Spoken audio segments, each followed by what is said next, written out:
Good day folks. I'm getting to the point in my playthrough of Forza Horizon 5 where I'm down to finishing off the last of the achievements and accolades. Next on my list were the ones for beating the Unbeatable Drivatars. Please like and subscribe to support this channel. Having had a quick try of this difficulty before, it was not something I was looking forward to. Once I started looking into it a bit more, it turned out to be not as hard as I first thought. You just need the right approach.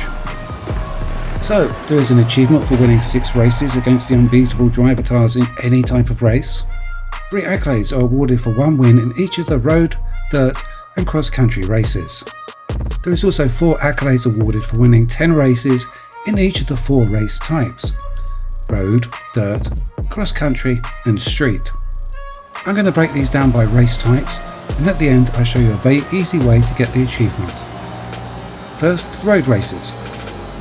I started with Copper Canyon Sprint Race, as it's one I know well.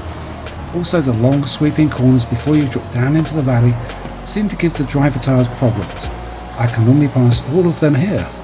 On the higher difficulty I was not quite so lucky, but I was still able to catch and muscle my way to first place. Once in front I had to aggressively defend my position, but in the end I got my first win. The car I'm using is quick, but not the fastest S1 car I have. So this got me to wondering if there are other factors at work here. Details of this car's setup and others that I use can be seen at the end of the vid. After a few more races, while it seemed to me what car I picked was significant, it was more important what cars the game pitched me against. While my build on the Enzo can easily be beaten by other S1 cars, the cars in these races that I was being matched against were not as fast, allowing me to win. This also varied from track to track, with some being noticeably easier than others. The ones where I was able to win are listed here. Worth mentioning here, sometimes I'll get 1 or 2 Drivatars that will shoot off into the distance. Sometimes shuffling the grid can help here. For each race you get a random grid of Drivatars. Leaving the race back to the main game and reloading the race can give you a different set of Drivatars, which will make quite a difference to the outcome of that race.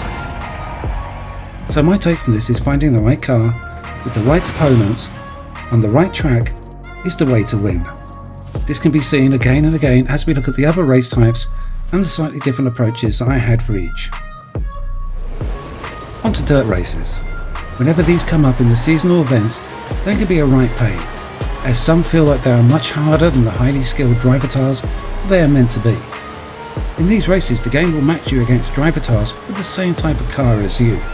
So from the outset I decided that again, the cars which the game was going to pitch against me was important. I wanted them to be the worst cars for the race as possible, making winning simpler. So I went with the Ferrari F50 GT, which is an extreme track toy. Mine is set up for off-road. The ones most of the Drivatars will have won't have this advantage.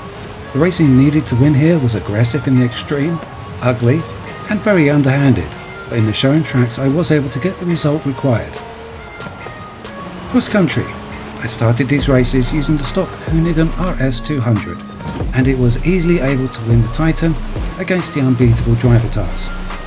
In every other race, bar one, it got stuffed. The difference between the Titan and the other races was chalk and cheese.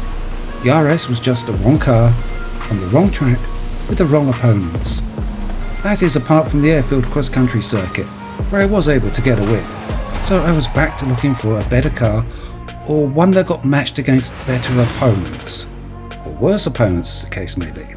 So up steps the Ford F-150 Lightning. This car is quite overpowered for its class.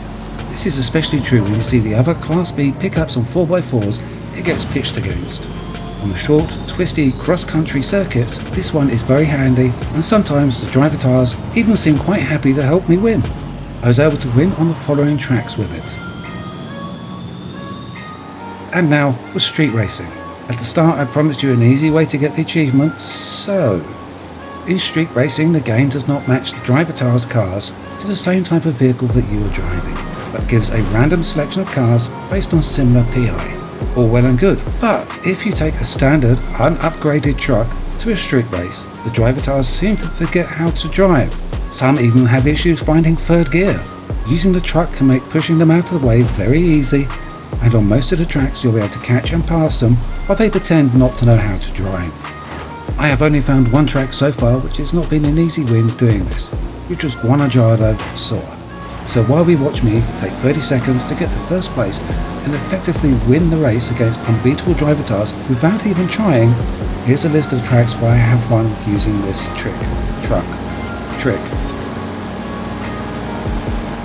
So, while some of these races are still very hard, you just need to find the right car, the right opponents, and the right track, and with a little luck, what was hard may not seem that way after all. Thanks for watching, and I hope you find this useful. Please like or subscribe if that's your thing, and maybe I'll see you for the next one. Cheers.